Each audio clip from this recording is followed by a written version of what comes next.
উদ্ধার রবীন্দ্রনাথ ঠাকুর।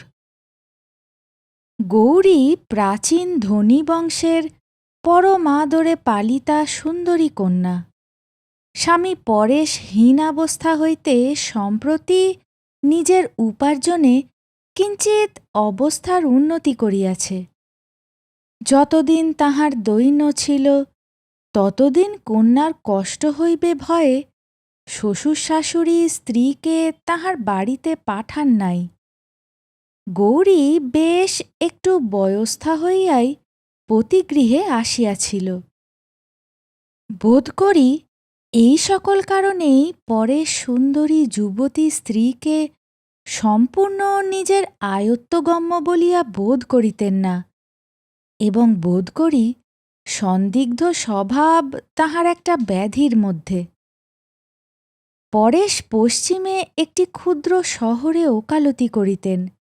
ঘরে আত্মীয় স্বজন বড় কেহ ছিল না। একাকিনী স্ত্রীর জন্য তাহার চিত্ত উদ্বিগ্ন হইয়া থাকিত।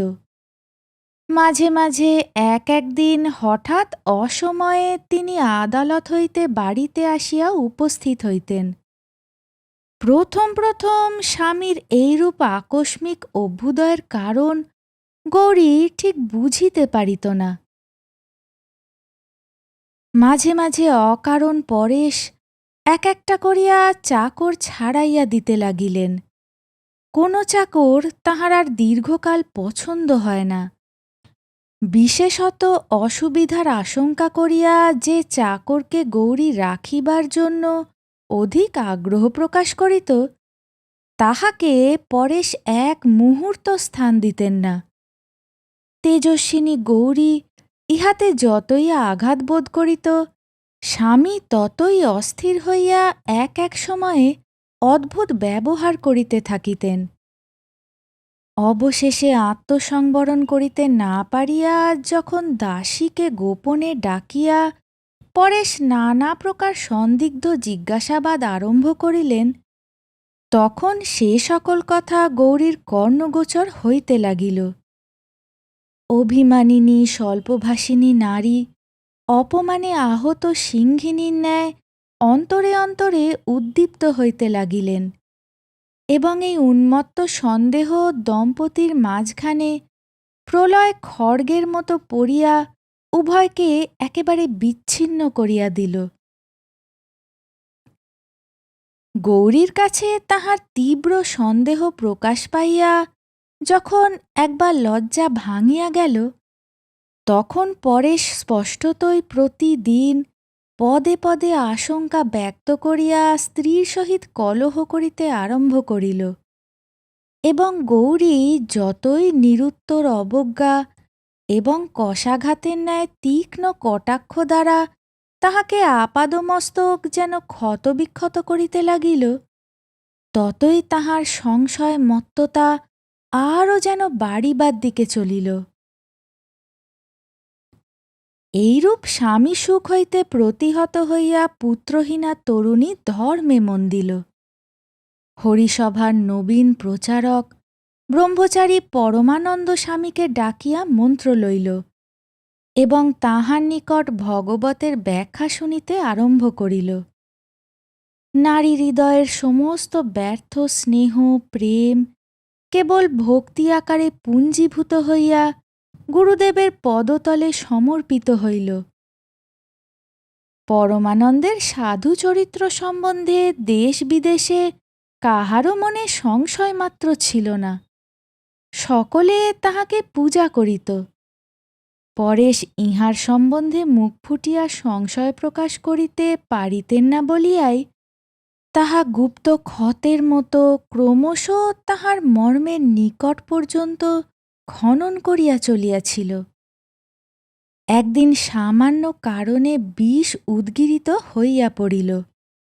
স্ত্রীর কাছে পরমানন্দকে উল্লেখ করিয়া দুশ্চরিত্র ভণ্ড বলিয়া গালি দিলেন, এবং কহিলেন, তোমার শালগ্রাম স্পর্শ করিয়া শপথপূর্বক বলো তো দেখি, সেই বকধার্মিককে তুমি মনে মনে ভালোবাসো না? দলিত ফণিনীর ন্যায় মুহূর্তের মধ্যেই উদগ্র হইয়া মিথ্যা স্পর্ধা দ্বারা স্বামীকে বিদ্ধ করিয়া গৌরী রুদ্ধ কণ্ঠে কহিল, ভালোবাসি, তুমি কি করিতে চাও করো। পরেশ তৎক্ষণাৎ ঘরে তালা চাবি লাগাইয়া তাহাকে রুদ্ধ করিয়া আদালতে চলিয়া গেল। অসহ্য রোষে গৌরী কোনো মতে দ্বার উন্মোচন করাইয়া তৎক্ষণাৎ বাড়ি হইতে বাহির হইয়া গেল।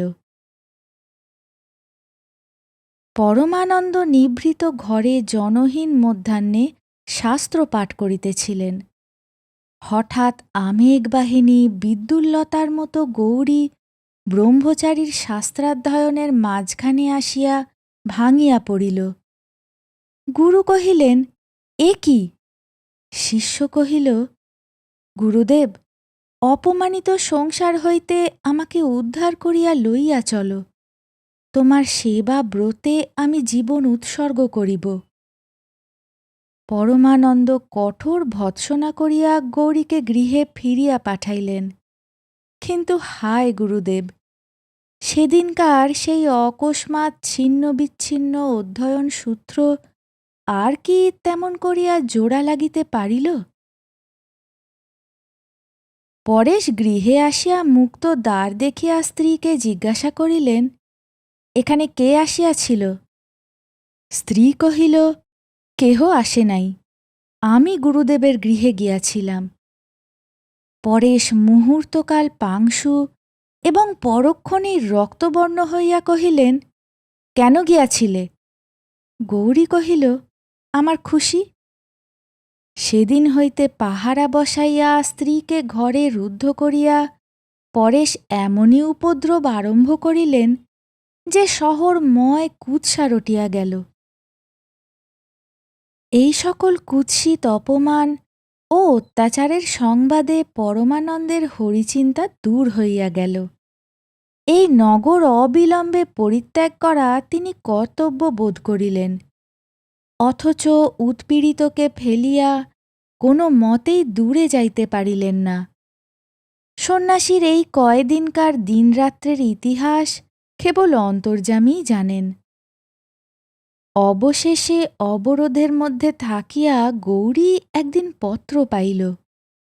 বৎসে, আলোচনা করিয়া দেখিলাম ইতিপূর্বে অনেক সাধ্বী সাধক রমণী কৃষ্ণপ্রেমে সংসার ত্যাগ করিয়াছেন।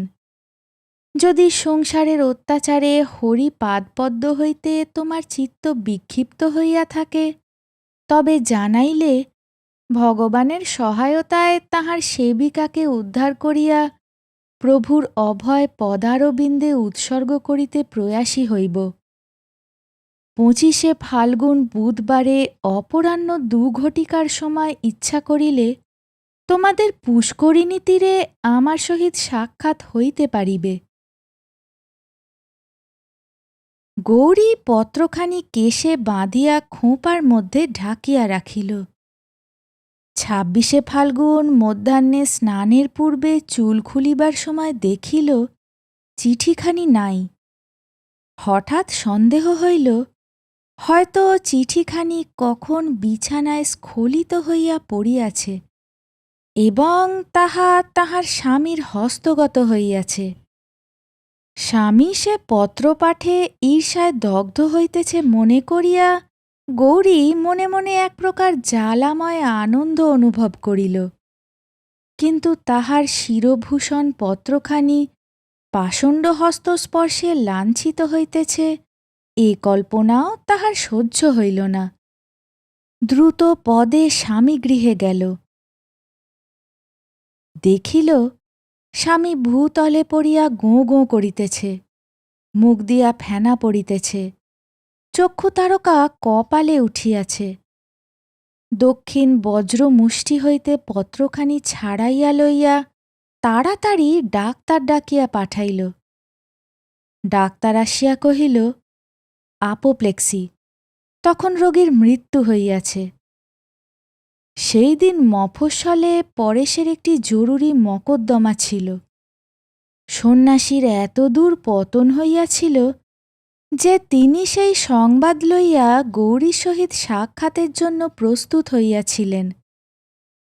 সদ্য বিধবা গৌরী যেমন বাতায়ন হইতে গুরুদেবকে চোরের মতো পুষ্করিণীর তটে দেখিল, তৎক্ষণাৎ বজ্রচকিতের ন্যায় দৃষ্টি অবনত করিল। গুরু যে কোথা হইতে কোথায় নামিয়াছেন, তাহা আজ যেন বিদ্যুতালোকে সহসা এই মুহূর্তে তাহার হৃদয়ে উদ্ভাসিত হইয়া উঠিল। গুরু ডাকিলেন, গৌরী। গৌরী কহিল, আসিতেছি গুরুদেব। মৃত্যু সংবাদ পাইয়া পরেশের বন্ধুগণ যখন সৎকারের জন্য উপস্থিত হইল, দেখিল গৌরীর মৃতদেহ স্বামীর পাশে শয়ান, সে বিষ খাইয়া মরিয়াছে। আধুনিক কালে এই আশ্চর্য সহমরণের দৃষ্টান্তে সতী মাহাত্ম্যে সকলে স্তম্ভিত হইয়া গেল।